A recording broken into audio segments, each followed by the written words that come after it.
ಅತ್ಯುನ್ನತ ಗೌರವವನ್ನು highest civilian awards ಅನ್ನ ನಮ್ಮ ದೇಶದ ಪ್ರಧಾನಮಂತ್ರಿ ನರೇಂದ್ರ ಮೋದಿಜಿಯವರಿಗೆ ನೀಡಿದ್ದಾರೆ. ಭಾರತದ ಯಾವುದೇ ಪ್ರಧಾನಮಂತ್ರಿಗಳಿಗೆ ಈ ರೀತಿ ಗೌರವ ಸಿಕ್ಕಿರಲಿಲ್ಲ.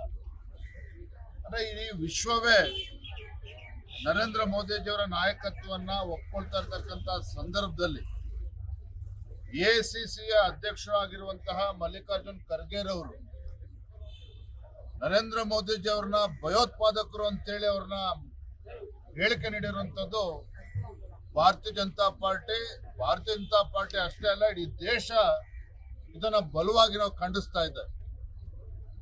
ಎಐಸಿಸಿ ಅಧ್ಯಕ್ಷರಾಗಿರುವಂತಹ ಮಲ್ಲಿಕಾರ್ಜುನ್ ಖರ್ಗೆ ಅವರಾಗ್ಲಿ, ಕಾಂಗ್ರೆಸ್ ಪಕ್ಷಕ್ಕಾಗ್ಲಿ ಬಹುಶಃ ಪ್ರಧಾನಮಂತ್ರಿಗಳ ಒಂದು ಜನಪ್ರಿಯತೆಯನ್ನು ಅವರಿಗೆ ಸಹಿಸಿಕೊಳ್ಳೋದಕ್ಕೆ ಸಾಧ್ಯ ಆಗ್ತಾ ಇಲ್ಲ.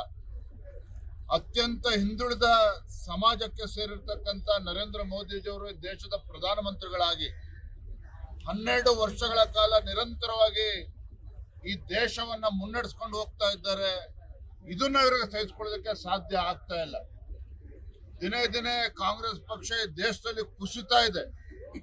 ಇದೆಲ್ಲವನ್ನು ಕೂಡ ತಡೆಯೋದಕ್ಕೆ ಸಾಧ್ಯ ಆಗದೇನೆ ಇವತ್ತು ಕಾಂಗ್ರೆಸ್ ಪಕ್ಷ ರಾಹುಲ್ ಗಾಂಧಿ ಇರ್ಬೋದು, ಅದೇ ರೀತಿ ಮಲ್ಲಿಕಾರ್ಜುನ್ ಖರ್ಗೆ ಅವರು ಈ ರೀತಿ ನರೇಂದ್ರ ಮೋದಿಜಿ ಅವ್ರ ಬಗ್ಗೆ ಹೇಳಿಕೆ ನೀಡಿರ್ತಕ್ಕಂಥದ್ದು ಬಲವಾಗಿ ಖಂಡಿಸ್ತೇವೆ.